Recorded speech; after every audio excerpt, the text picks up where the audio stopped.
Hey, it's Dr. Bushman again, and today we're going to talk about why 31% of all hiring managers will not hire, or at least they say where they won't hire, a Gen Z, whether they have a college degree or not. There are very specific reasons why hiring managers in America are saying that they won't hire Gen Zs, and we need to get that on the table, talk about that, because this statistic has gotten worse every year from 2024, 25, and now it's 2026.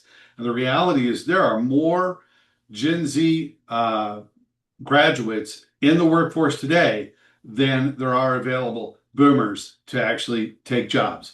So we're going to share a PowerPoint. We're going to get into this real quick. First off, a little shout out to both my favorite universities, Florida Georgia line, right? All right, let's go. So we have a few slides for you today. We're going to go ahead and launch that PowerPoint and get that going for you.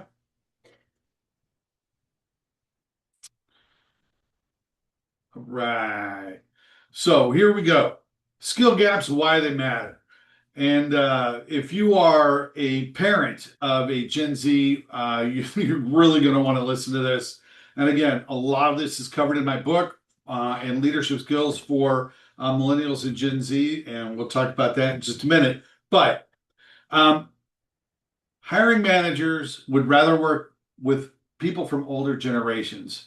Why? We're going to get to that, right? This is a super big problem if you're getting ready to graduate college or university, or if you're even in an MBA program. And let me tell you, uh, I will say half of my MBA students fall into the four reasons why employers aren't hiring recent graduates from college, and certainly a large percentage of my undergrad students. However, courses at our university, our college are actually designed to impart skills that the younger generations need to enter into the workforce.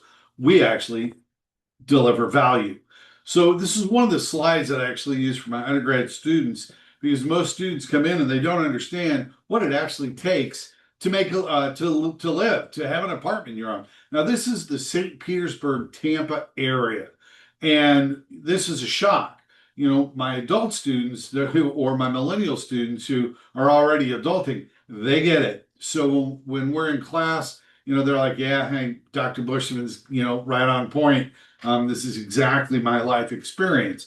That $15 an hour, $12 an hour minimum wage job might feel like a whole lot when mom and dad are paying for all the bills. But let me tell you what, you got to get about four people in a household earning 15 bucks an hour to actually have a decent lifestyle.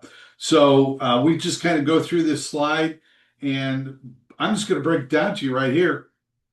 If you want to live on your own in our area, the minimum net you need to make, the minimum net you need to make is just under $4,000.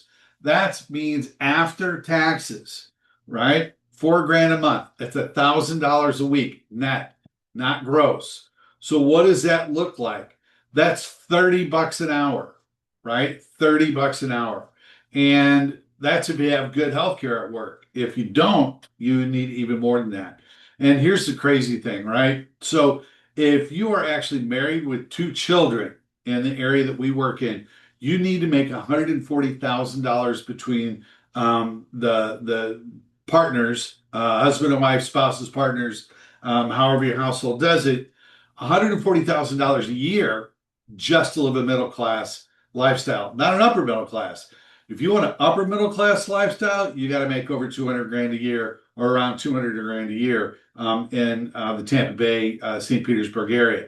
So that breaks down to roughly two people having $36.50 an hour a job, or one in a single household income, somebody that averages about $75 per hour, right? So let's find out how to get and why 31% of hiring managers are skipping over Gen Z for high-paying jobs. Well, 94% of them are saying that they've encountered inappropriate behavior during job interviews. Man, if you can't interview for a job correctly, they know that you're not going to perform well on the job. I actually heard a story where a Gen Zer brought their mom to the interview.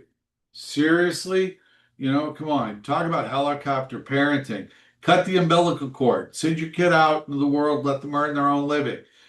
Coach them through it, yes, but you got to let them stand on your own 2 feet. If you're that Gen Z that brought your mom, dude, leave your mom in the car. It's okay to get a ride. Save up some money, Uber. But whatever you do, don't bring your mom into the building, right? That was instant no hire, right? We call that a CLM, a career limiting move. So 58% of Gen Zers didn't dress appropriately. That means they didn't even take the time to go onto the internet to look at the company's website to find out what the corporation or the corporate culture looked like, right? Bad on them, right? Or bad on the parents and bad on the colleges that they went to that didn't show them how to actually go research a company to get familiar with it. So when they interview, they actually do well. 57% said they struggle with eye contact. Now, if you talk to guys like Simon Sinek and others, they will tell you that that's partly due to COVID and nobody wanting to actually meet in person and all of the things that COVID did to us in regard to a remote workplace and everybody jumping on video games and of course, on their smartphones. And 19% used inappropriate language. And again, that's just attributed to young people that don't understand what a corporate culture is. Mom, dad, if you work in a corporate culture, take the time to teach your kids what corporate culture looks like. If you're a first time ever getting your college degree, listen, corporations have a culture, just like your neighborhood has a culture, your state has a culture. If you go to New Jersey people, like, right, they have accents. If you go to someplace up north, Canada, they have an accent. You go to Texas, they have an accent. An accent. You go to Kentucky, they have an accent. You go to California, they have an accent, right? They have their own culture. Well, guess what? Every company, every corporation has a culture. Learn what the culture is and learn how to talk their lingo, right? Because 36% of hiring managers said they had to fire a Gen Z within the first month of employment. 54% said that they had to fire them within 6 months. Asked for too much money. Hey, there's a great website. It's called salary.com. Go to salary.com and you'll find out what the job you're applying for should pay for. Ask for the mid range. Never ask more than the mid range because then they have to get a bunch of approvals to do it. But you go to salary.com, find out that information. Again, grab some communication skills. You'll learn that in my book. I think you think we all think differently. You can go to our website and buy that book, for $17, and it'll be the best thing you ever did. Number 8 ranked, read if you want to be in leadership by the Tampa Bay Leadership Center. And 39% of hiring managers simply said Gen Z is not ready for the workforce. Now, what are people doing about this? Right? Right? In our college and in the university that I teach at, we're building these type of skills into our classes. That way, when our students, get out in the workforce, they actually have a portfolio. They have great communication skills. They have great teamwork skills, and you can watch my videos on teamwork skills and team dynamics, and how to actually even build and participate in doing what's called a team charter. It's one of the hottest topics in corporate America today is building a team charter, right? Because it's your computer skills aren't going to just get you a job.